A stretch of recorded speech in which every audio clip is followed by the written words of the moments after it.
sa New Days? Oo naman! Pwede ba? Diba? Once again, that was Wilson, Mackie L, Flat, Sean! Diba?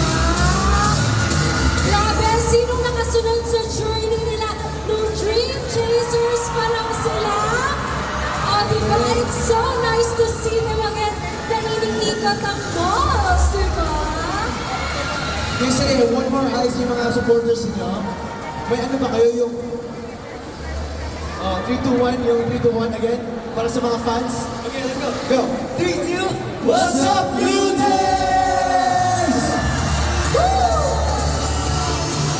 Grabe, New ED, iba kayo guys.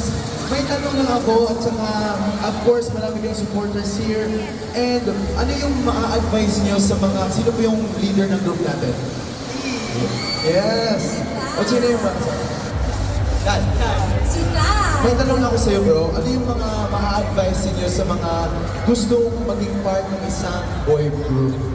Actually, nakita na namin some of the dreamers, kaya I think magiging sobrang excited talaga manood. And yung advice ko is, kailangan physically and mentally prepared sila sa survival show.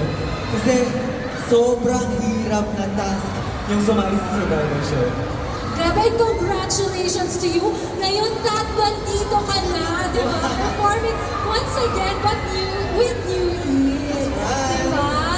Ikaw, Joe, baka gusto mong i-share kung ano, how was your journey like? Di ba?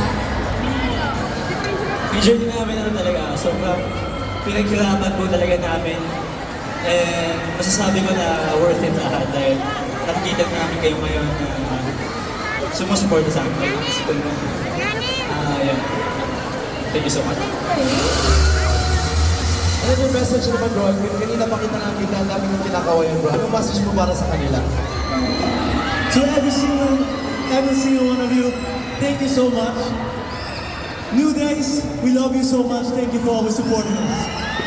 Thank you, Wilson! Maraming kinikilig! Ikaw naman, El! I'm sure gusto din ng New Days marinig kung anong Christmas message nyo sa kanila. Kaya naman, go ahead!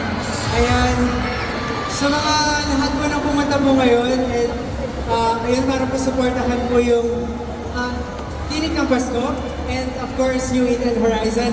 Thank you po ng marami sa inyo. And sana po, sa lahat po na pumunta, sana po masarap po ang Noche Buena nyo. And sa mga hindi naman po pumunta, sana masarap pa din. Siyempre po, ito ko eh. I love that. Si Maki naman, anong gusto mong ma-receive this Christmas?